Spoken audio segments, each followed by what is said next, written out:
Hello and welcome to another episode of Nerf News. I'm your host Drac, and today we're going to be talking about the Nerf Super Soaker Zombie Strike Revenge Contaminator Blaster. If that's not a mouthful, then its ammunition certainly is.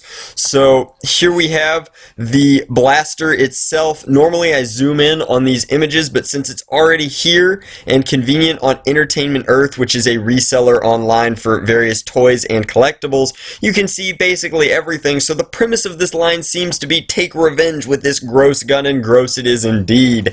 And these zombies are going to start fighting back, and so the aesthetic here is pretty fascinating. I wish it would let me zoom without going nuts here. Hopefully, there, that's exactly where we want to be.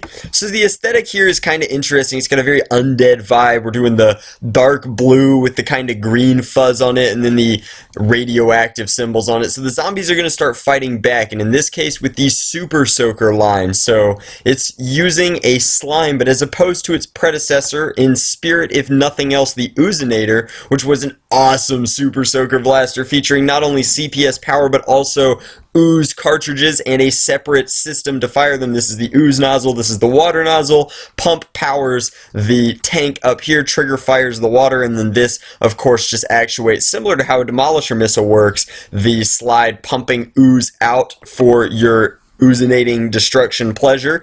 The Contaminator is going to be doing it completely different. We do hope that it has a CPS style system, but with no trigger here in this trigger well, we know it's going to be pretty mediocre at best. It is a pump gun. This slide will not only fill the reservoir, but also pushing it back will fire the water stream. So the aesthetic is cool. The idea of zombies fighting back is awesome after a couple years of zombie striking goodness, but I think it's going to fall flat, especially since it doesn't have a proprietary system to fire this ooze. So depending upon the viscosity that these ooze pouches give the water fill inside this thing, it could get gunked up very fast. Is it going to be good or bad? I have no idea yet. I will let you know when I get a review model in. I'm very excited to test this new product line because, believe it or not, the Oozinator is in fact my favorite Super Soaker of all time, and yes, I have a CPS 2K, but I'm excited about this line. I'm excited about this blaster. I think that it's going to be really, really cool.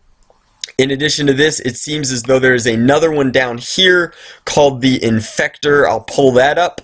And the Infector is just a smaller version of this line, doing the same sort of thing. No trigger, interesting fencing grip, same pattern, but only comes with 3 of the slime packages.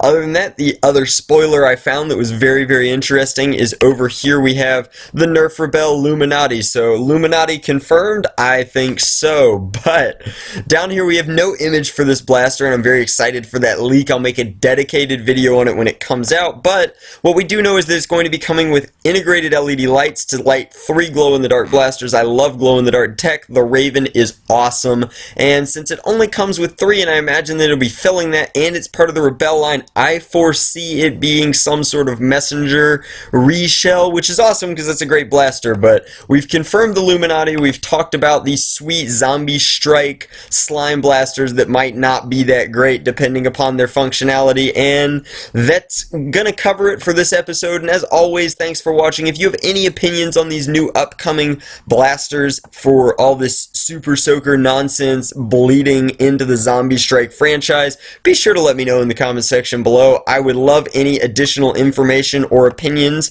that you might have. These are ultimately news videos and speculation videos all mushed together into one awesome episode. So I hope you enjoyed. I look forward to your thoughts, and thanks for watching.